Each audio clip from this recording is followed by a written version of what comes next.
everyone, welcome back to my channel. This is Coffee with Katie. I have The Clone Wars and Cry mug from a fan of shop, and it's a very accurate mug. Love it to death. So today's video is going to be the best books that I read in 2023. So today is New Year's Eve, December 31st, and while I am finishing a book today, I don't think it's gonna make it on this list, so therefore, I can go ahead and do this video. I'm sure you guys know the drill on this. You've seen other people do it, but this is just going to be going over the best books that I read over the course of this year. I'm limiting it to 12, and I only have 10 5 stars, so we're also pulling in a couple 4.5 stars.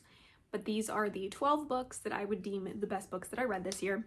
You could probably guess most of them, if not all of them, but let's just get into it and talk about these books. So the first one is going to be Frostblood by Ellie Blake. While I did not finish the rest of this series this year, I did start it. I did read the first book and I really enjoyed it. It was my first 5-star of the year, I believe, and it was so good. Like, I was interested in the premise, but I remember being very hesitant to start it and just hadn't gotten around to it in a while. It's an older YA. I didn't know how I'd think about it. But I really loved it. I liked the elemental magic. It wasn't the most unique thing in the world with that, but I loved the way the author wrote the story, the way the elemental magic came into play. There was a couple of things about the story towards the end that I was not expecting, and I'm curious to finish the rest of the trilogy when I can. But I was really impressed with this. I ended up enjoying it quite a bit, even though it was a little bit of a slow start for me. Not the book, just me getting into it. Physically reading can be a challenge for me, as I've said before. It just takes me longer. And I ended up really loving it. The magic system was really cool, interesting to me, but the characters were actually really good. I liked a ton of the characters. The characters of the villains, the way their story arc kind of went, was not what I was expecting, which I think can be hard to do on occasion. And I know I've raved about these books before when I've done my reading wrap-ups or reviews, so I'm not going to spend a long time on each of them, but if you like elemental magic, if you like an underdog, a tournament fighting element, secret identities, taking down the corrupt king or the corrupt royalty and kind of flipping the script with the rebels, I think you will like this. I would highly recommend it. I think it's pretty underrated as a fantasy book, YA fantasy book. So if the premise sounds interesting to you at all, I would give it a shot. It was also really fun to read towards the beginning of the year because there is a lot of snow in this book. I'm not sure about later ones, but there is in this one, and I really liked it. Essentially following a Fireblood who is in a world full of Frostbloods that are ruling. Those elements are pretty straightforward, and she ends up going in secretly to compete in a tournament of the Frostbloods to become a champion, to get close to the king and take down the kingdom.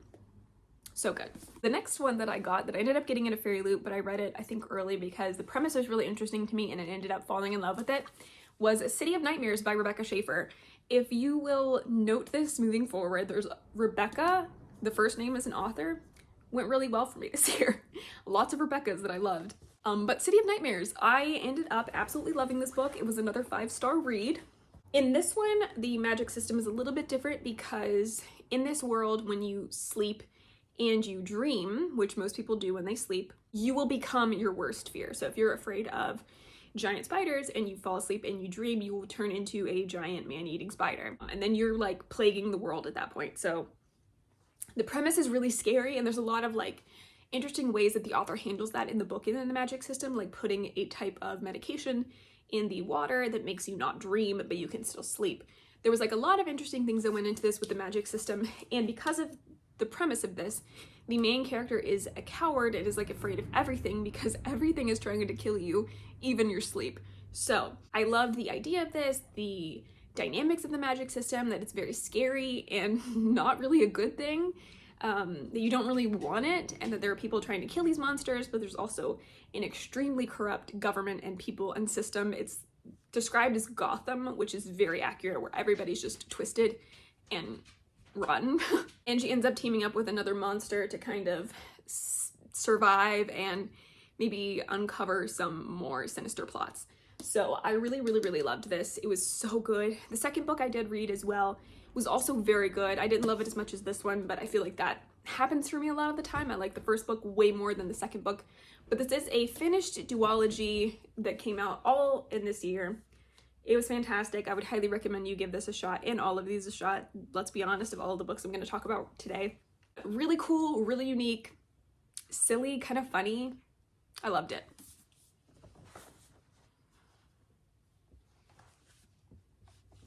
Another one that I don't really have because I got a book of the month edition and I didn't want that anymore because I wanted to get the series that matched, and then the covers changed and there's a lot of things at play at the moment. But that is Fireborn by Rosaria Munda. And I loved this book. Again, 5-star read. It's about a dragon rider, I guess military academy as well, where the elites compete to be in this academy, and then they compete to see who's going to be like the leader, the captain, etc. I don't remember the exact term, general, whatever. And it features 2 best friends, and they are competing for leadership, but they also have like kind of secrets they've held from each other, even though they were childhood friends. And one of them comes from the nobility that was crushed by the rebels, and now there's a new system in place, this like democracy, whatever system in place. So he is considered like in danger if he ever reveals his identity.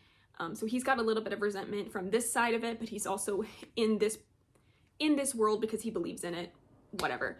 And then the other best friend is somebody that was on the other side of it. She was oppressed by the royal family, the rulers at the time, and so she has a lot of resentment and knows why the world is the way it is. But this book does a really good job about showing how the system is broken, and how even when you're on the good side, how things get very gray very fast, and you have to make decisions of war that are horrible, and you're forced to make a choice between a horrible option and another horrible option and try to make it for the best of the people. And I think the way that was handled was really, really good. I think this one, I think people kind of, they don't compare this to Fourth Wing, but they're both dragon riders, they're both military academy type things. This is way more like political science. Rosaria Munda has a political science degree. This is way more on the politics and the hard things of war, and the dragons are there obviously, but this is way more politics, war strategy, hard decisions, so many more of those types of things, and it is just like war and battle and dragons and stuff like that. Like there's a lot more going on in that story. It's very, very deep. So it's very, very good. Like I said, I loved it. I think if you like dragons, you like a lot of politics and scheming, maybe not even scheming, but just like dealing with hard topics and hard scenarios, and the characters having to make impossible decisions for the good of humanity. But is it for the good of humanity? Who am I to say? If you like the dialogue of that, and you like delving into those decisions and trying to figure out what is right when there seems to be no right choice, even though you may align more morally with this side than that, but who's really right? If you like delving into those topics and you like deep thinking about that, I would recommend that series. It's got dragons. They're not the same, they're not like talking and stuff like that, but it's very, very, very good. And I will continue this series, hopefully in 2024. And you know, as we're talking about dragon war colleges, of course, the next book that was 5 stars was Fourth Wing by Rebecca Yarros. This is the holiday edition. I love the red cover. It's so pretty. Another Rebecca. So this took the world by storm. This was an absolute phenomenon and just like cultural event that happened. I was kind of excited because I got to read it a little bit early, and I told my husband actually, which he could vouch for, is I was like, I think this is going to be the new thing. This is like the new ACOTAR. This is going to be big. Like, I think it's really good. It's got dragons. Like, it's going to be crazy, right? And then it did. It blew up. It was amazing. So it's kind of cool because I got to witness that a little bit, and I'm not going to say like I'm amazing or anything, but like I got to kind of call it, and that was really fun for me. But I fell in love with this book. I'm glad everybody else fell in love with this book. It is about well, do I even need to say what it's about? But it's a war college of dragon riders, and you're following Violet Sorrengail, who has a disability where she breaks really easily. And I don't remember the exact disease, I apologize, but she's kind of an underdog, which I appreciate, and she goes into this war college thinking that she's not going to survive, and nobody really thinks she's going to survive. But her mom thinks she can do it, and she's like, no daughter of mine will not be a dragon rider, because she was slated to be a scribe. But you get into this, you get to know the dragons can talk in their riders' heads. Like, it's a really fun thing. I was in it for the dragons, and I got dragons, and they're so cool. There's a lot of betrayal, there's a lot of depth, there's a lot of secrets. The society is corrupt. and that unfolds as you go. This is slated to be like a 5 or 6 book series. I have no idea how she's gonna do that because of all the stuff that unveiled and happened in book 2, but I loved it. A lot of people loved it. Some people hated it. That's okay. I am one of them who loved it, and I will continue to love the series. I feel like this is my ACOTAR, so this is very beloved to me, even though it hurts. The second book hurt me, which I'll get to, but loved Fourth Wing, one of the best books I read this year, period. Probably the best book.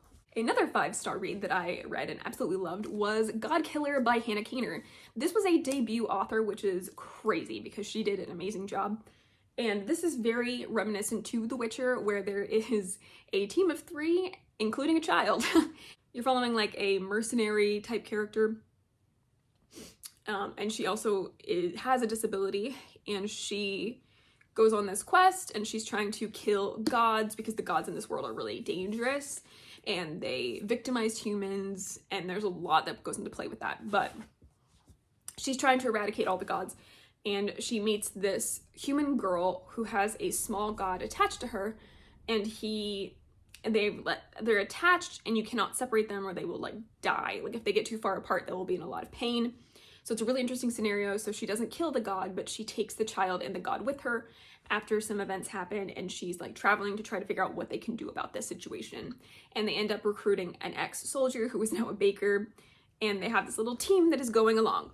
So I loved this book. I had one critique about it in my wrap-up or review that I did. I think it was just a review that I did on this book. But this, the world, the gods, like everything that was built in this was extremely interesting. I loved that the gods were more sinister, except for the little rabbit type god that's with the girl, because he's kind of like a god of white lies. It was really interesting how everything played out and how people could have the best of intentions and still mess up. I really enjoyed it.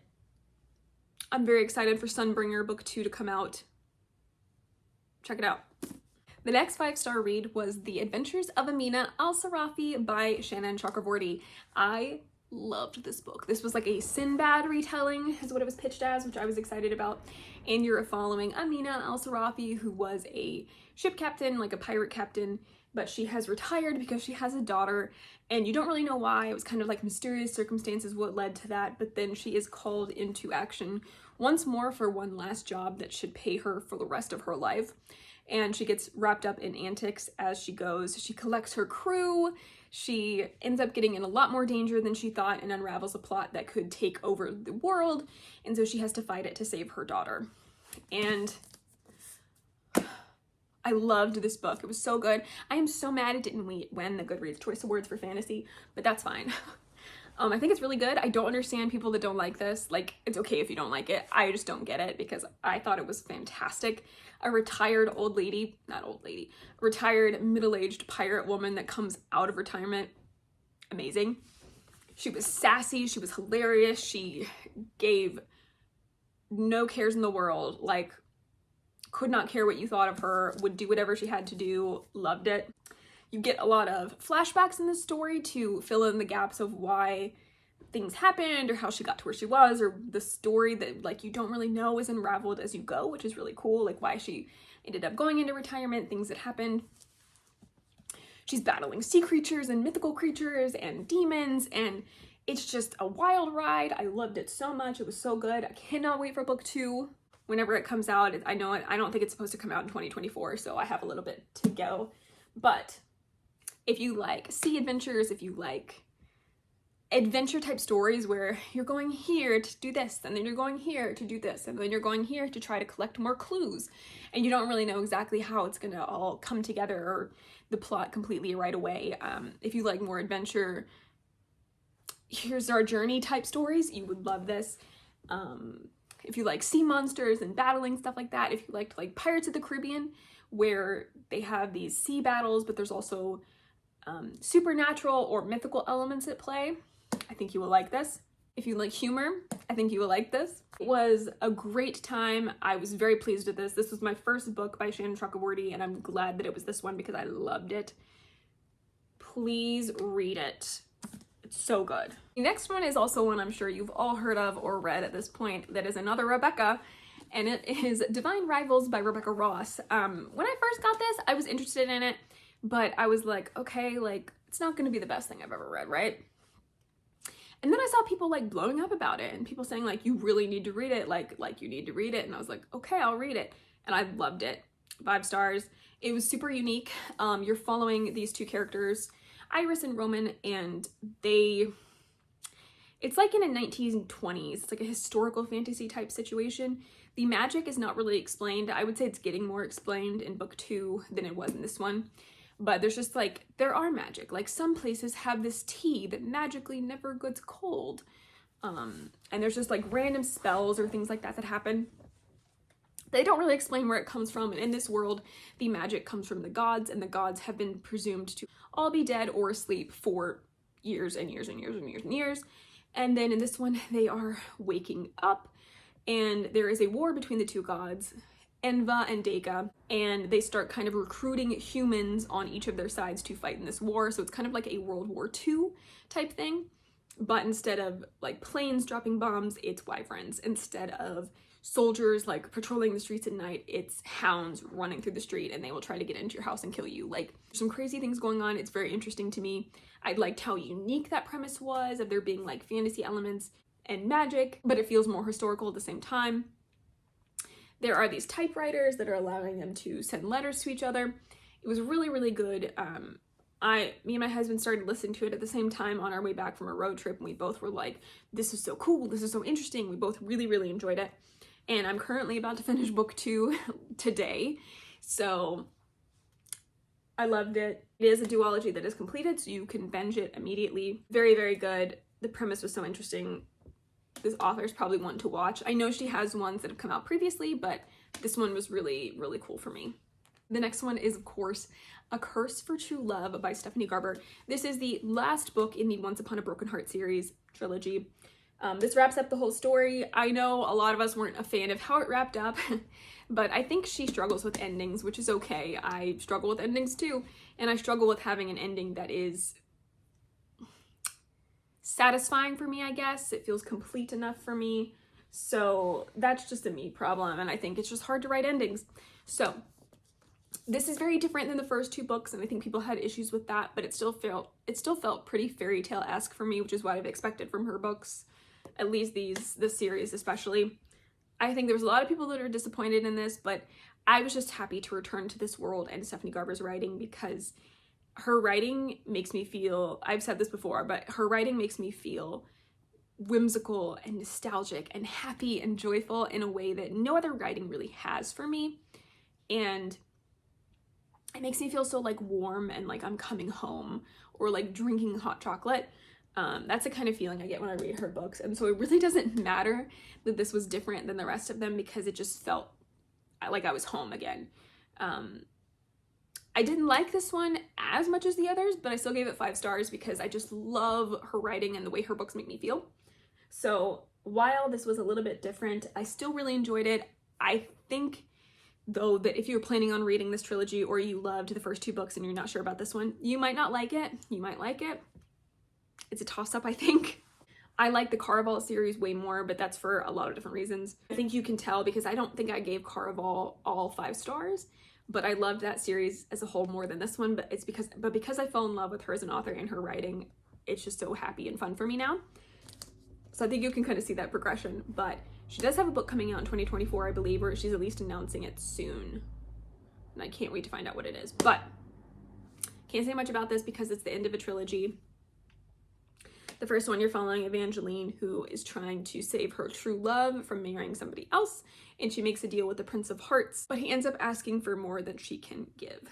Give it a shot, if it sounds interesting. The next one is Two Twisted Crowns by Rachel Gillig. I read One Dark Window last year, I believe, and really, really loved it. It seemed like not a lot of people did at the time, but I think since this book came out, it's getting a lot more traction and a lot more people are liking it. But I read this because it's the second book in the duology. It's also a completed duology that you could binge. A lot of these are completed series, except for Fourth Wing, Godkiller, and The Adventures of Amina, AlSaafi. I think most of these are all completed series, which is nice. So One Dark Window, you're following Elizabeth, who is touched by magic, and in this world there is this like magic mist because of some magic that was introduced into the world that corrupts people and gives them magic, but it always has a really dangerous price. And so for her, she ended up touching one of the Providence cards, which are these like tarot cards where all of the magic comes from. And you can tap the card 3 times and you can harness that card's magical ability, whatever it looks like. So there's one that's called like the Black Horse, and it makes you super fast and super strong, but there's always a cost. So the longer you use the magic, there will be a cost to it. And she ends up touching, because she has this magic inherently, which is considered a sickness in this land, and you could be like immediately executed. If you have magic, but you didn't have to harness a card to have magic, you're like immediately dead or in prison. And her weakness, I guess, of her magic, her degradation of her magic, is that she touches a card, and then it was a nightmare card, which should give you the ability to read minds, but instead has this nightmare creature trapped inside of her brain. And so they're both sharing her body and her mind. And he's like slowly taking over, and she's trying to race against the clock to where he fully takes over so that she can collect all the Providence cards and release the kingdom from this toxic magic before he takes over. And she ends up working with a highwayman, a mysterious highwayman, and it was so good. The magic system is wonderful. It is so interesting. I love the way it works. I love that there's such high costs and like direness to the magic.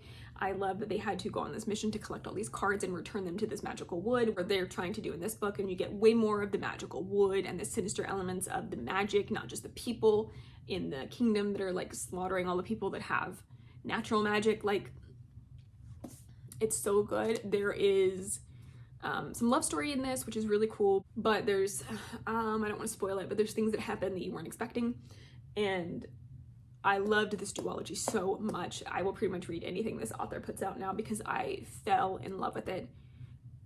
So good. Please read them both. And another 5-star was Iron Flame by Rebecca Yarros. Not a big surprise since I love Fourth Wing so much. Well, maybe, because I don't always love the second book. This one was a lot chunkier. It's a lot bigger. It's a lot more stuff.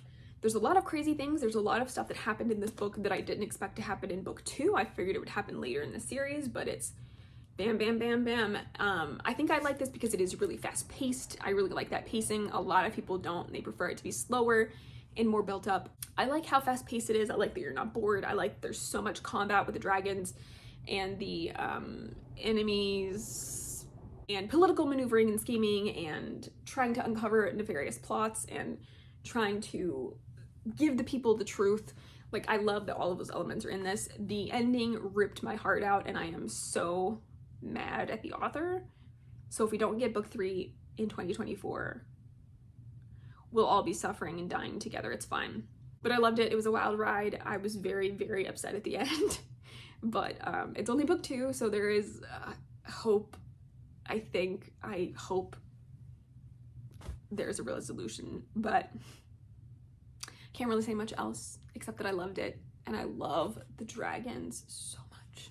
Those were all the 5-star reviews. So now we're going to be getting into the 2 other books of the 12 best books of 2023, and these are both 4.5 stars. There was more 4.5 stars than what I'm listing, but I decided to just select 12. So the next one is Brotherhood by Mike Chen. This was a Star Wars novel about Anakin and Obi-Wan, and this was so good. It was so nostalgic for me. It was so cool to see Obi-Wan's POV of their relationship and just the different missions he had. It was really cool to see Anakin's perspective and Padme in this story and how they get more of them together and kind of filling in the blanks a little bit of their story, or like little quirks they have or things that they say. If you're a Star Wars fan and you really like Anakin and Obi-Wan, I would highly recommend you read this book. It was really good. I really, really loved it. It's one of the best Star Wars books I've ever read, and I just have such warm, great feelings about it. I loved it so much. Bought myself a physical copy of it after I listened to it. And last but certainly not least is Bright Heart by Emma Hamm. This is book 2 in the Dragon of Umbra series, and I also fell in love with this book. The first one is called Fireheart, and you're following Lorelei, who is half human, half elf, and she's kind of a street rat type of a situation, and she doesn't really fit in either culture with the magical creatures or with the humans, and so she's kind of seen as an outcast or a traitor, even though she did nothing. And she ends up entering into this contest because the king, the evil king that like wants to eradicate all magical creatures, is hosting a competition for a bride so he can get married and continue the line, I guess. So she enters into this competition to kill him. She's like going in as a rebel to try to kill him, and the only problem is that he has a bodyguard that is a dragon. He's a shifter, so he's a human that can shift into a dragon, but he is a dragon. Like, this is their species. They can shift into human form or dragon form. And in general, they prefer to be in dragon form. And he maybe likes her, and she is trying to resist him. And he kind of becomes obsessed with her, and he's a dragon, so he tries to hoard things. And it's just a very interesting story that unfolds because he is tied to the king. She wants to take him down.